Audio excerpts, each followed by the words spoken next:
इतनी यमी और डिलीशियस बनती हैं ये मीठी सेवइयाँ कि एक बार आपने ये बना ली तो आप बार बार बनाएंगे। खुश आमदीद मेरी यूट्यूब फैमिली। आई होप कि आप लोग ठीक होंगे। आज मैं आपके लिए मज़ेदार मीठी सेवइयों की रेसिपी लेकर आई हूँ। आज हम बनाएंगे मीठी सेवइयाँ। 2 पैकेट सेवइयों के थे मेरे पास, रोस्टेड हैं, ये बारीक वाली सेवइयाँ ली हैं। तो पैकेट के अंदर ही इसको क्रश कर लूँगी मैं हाथ की मदद से। पैकेट को ओपन करेंगे तो फ्रेंड्स हम क्रश सही तरीके से नहीं कर पाएंगे क्योंकि वो बिखर जाती हैं। चूल्हे को मैंने ऑन कर ली है, कढ़ाई मैंने ऊपर रख ली है। आप चाहें तो आप पैन में बना सकते हैं, आप पतीली में भी बना सकते हैं। अब इसमें 2 टेबलस्पून मैंने देसी घी के लिए हैं। आप नॉर्मल घी से भी बना सकते हैं, लेकिन देसी घी से टेस्ट इन्हेंस होता है, बहुत ही मज़े का बनता है मीठा। तो सेवइयाँ मैंने इसमें डाल दी हैं अपने 2 पैकेट।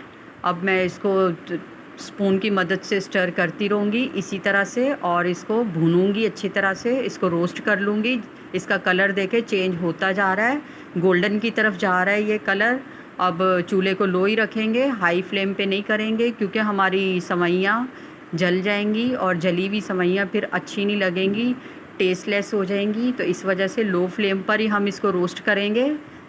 कलर देखें फ्रेंड्स कितना प्यारा गोल्डन कलर आ गया, हमारी सेवइयों पे रोस्ट हो चुकी हैं। अब 1 कप भर के मैंने चीनी डाल दी है। मैंने मेजरमेंट कप से लिया, आप नॉर्मल कप से नाप के ले सकते हैं। अगर चीनी कम ज़्यादा लगे तो आप इस पॉइंट पे और ऐड कर लीजिएगा, थोड़ी ज़्यादा डाल लीजिएगा। मेरे लिए तो ये इनफ थी 1 कप, तो मैंने 1 कप ही डाली है 2 पैकेट में। चीनी को मेल्ट करूँगी इसके साथ 3 से 4 मिनट के लिए इस तरह से स्पून की मदद से स्टर करती रहूँगी, और इसको 3 से 4 मिनट और पकाऊँगी मैं चीनी के साथ। अब मैंने भर के इसमें पानी डाल दिया है 1 कप।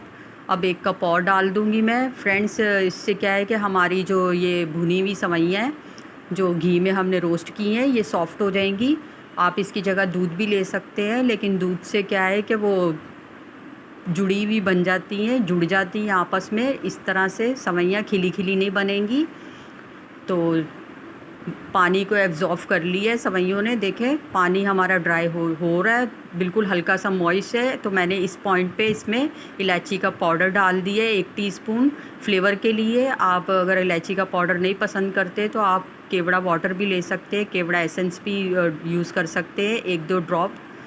तो मैं इसको ढक दूँगी। ये हमारी कुक हो चुकी है। इसमें हल्का फुल्का थोड़ा बहुत अगर मॉइस्ट होगा तो वो सोख हो जाएगा उसमें सेवइयों में। तो 5 से 10 मिनट के लिए मैंने साइड पे रख दी है अपनी कढ़ाई। अब मैंने अपना पैन रख लिया, इसमें भी 1 टेबलस्पून देसी घी का डाला है मैंने। अब मेरे पास ये काजू और बादाम है, ये मैंने अपने हिसाब से ले लिया है। आप अपना ड्राई फ्रूट जो आप पसंद करते हैं आप इसमें ऐड कर सकते हैं, क्वांटिटी भी आप अपने हिसाब से ऐड कर लीजिएगा। मैंने थोड़ा ड्राई फ्रूट लिया है, काजू और बादाम। इसको रोस्ट कर लूँगी 3 से 4 मिनट के लिए, बहुत ज़्यादा इसको रोस्ट नहीं करना। अब इस पॉइंट पे मैंने इसमें अपने किशमिश डाल दिए हैं। किशमिश आपको पता है फ़ौरन से फूल जाते हैं कुप्पे की तरह, तो इसलिए मैंने बाद में डाले हैं इसको। मुझे 3 से 4 मिनट में मैंने इसको रोस्ट कर लिया है। चूल्हे को बंद कर दूँगी। अब इसको मैं प्लेट में निकाल लूँगी फ्रेंड्स। इतनी खुशबू प्यारी सी आ रही है हमारे ड्राई फ्रूट से। अब ये इसमें मैं कढ़ाई में ऐड कर दूँगी ढक्कन हटा के। देखें हमारी सेवइयाँ बिल्कुल भी वो नहीं है कि मतलब स्टिकी नहीं है, स्टिकनेस देखो बिल्कुल भी नहीं है, बिल्कुल अलग अलग है। आधा मैंने ड्राई फ्रूट इसमें ऐड कर लिया, आधा मैंने साइड पे बचा लिया है, वो मैं गार्निशिंग के लिए रखा हुआ है।